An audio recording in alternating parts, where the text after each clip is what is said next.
حسن یہ بڑی ظاہر ہے پاکستان تحریک انصاف کی طرف سے الزامات تو آپ سیریس نہیں لیتے، تو پاکستان پیپلز پارٹی اتحادی ہے اور خبریں یہ ابھی بھی آ رہی ہیں کہ اتحادی ہی رہیں گے، اور آپ نے بھی یہ بتایا تھا کہ یہ بالکل دائیں بائیں نہیں ہوں گے. آپ کو یہ ایک وقتی ابال لگ رہا ہے پاکستان پیپلز پارٹی کے کچھ لوگوں کی طرف سے، یا پھر آپ کو لگتا ہے کہ یہ جو معاملہ ہے سیریس نیچر کا ہے اور اس کے اوپر الیکشن کمیشن یا پاکستان مسلم لیگ نون کو کوئی سیریس ایکشن لینا چاہیے؟ اب دیکھیں نا، گیلانی فیملی جو ہے وہ ملتان میں الیکشن جیتے، باقی پورے ملک میں یعنی پیپلز پارٹی کو بدترین شکست ہوئی، لیکن وہ جیتے تو اس کو یعنی پاکستان تحریک انصاف تسلیم نہیں کرتی. وہ کہتی ہیں جی کہ ہماری جیتی ہوئی نشستیں چھین کر گیلانی فیملی کو دی گئی. اب وہاں پر قاسم گیلانی صاحب کہہ رہے ہیں کہ دھاندلی ہوئی ہے، جہاں پر یہ ہار گئے ہیں تو ہارنے والے دھاندلی کا الزام لگاتی ہیں. کئی دفعہ سچا بھی ہوتا ہے، کئی دفعہ جھوٹا ہوتا ہے.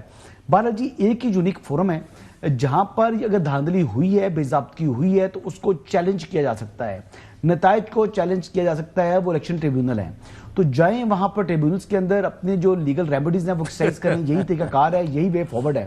اور اگر نہیں کرنا، خالی سیاسی بیانات سے کیا دھاندلی کے اوپر آپ پردہ چاک کر سکتی ہیں؟ جواب ہے نہیں. وہ تو پھر ون سائیڈڈ سٹوری ہوگی نا.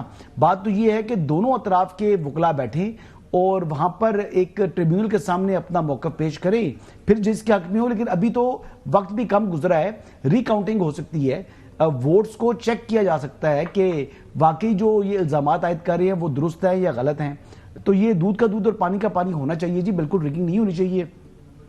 رہا سوال ہری پور کے الیکشن کا، جو مریم نواز شریف صاحبہ نے بات کی تو وہ ٹھیک کی ہے نا. عمران احمد نیازی جو ہیں دیکھیں سزا یافتہ مجرم ہیں، وہ جیل کے اندر قید ہیں، نااہل ہو چکے ہیں.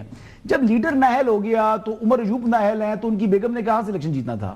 دیکھیں نا، عمر ایوب جو ہیں وہ کنوکٹ ہیں، وہ قانون کے سامنے خود کو سرنڈر نہیں کر رہے، وہ پیش نہیں کر رہے. دھاندلی کا الزام لگاتے ہوئے ان کو جناب وہ ان کو شرم نہیں آتی. بھائی آپ کنوکٹ ہیں، آپ عدالت کے سامنے پیش ہوں، وہاں پر نہیں پیش ہونا. دھاندلی ہوگی جی، دھاندلی ہوگی، دھاندلی ہوگی. بھئی آپ قانون کا احترام آپ کریں گے تو پھر آپ قانون کی بات کریں. اگر قانون کا احترام آپ نے کرنا نہیں تو آپ کے منہ سے قانون اور آئین کی بات کرتے ہوئے آپ ججتے ہی نہیں ہیں. عمر ایوب کہاں سے جج سکتا ہے جی؟ آپ بتائیں مجھے. آپ اس کو 2 عدالتوں نے 10-10 سال کی سزا سنائی ہوئی ہے، بٹ کوئی اتنی شرم ہو کہ وہ عدالت کے سامنے پیش ہو رہے ہوں، سرنڈر کر رہے ہوں، ٹائم گزر چکا ہے، ٹائم پار ہو چکا ہے، جیل جائے نا آپ. اچھا یہ بات آپ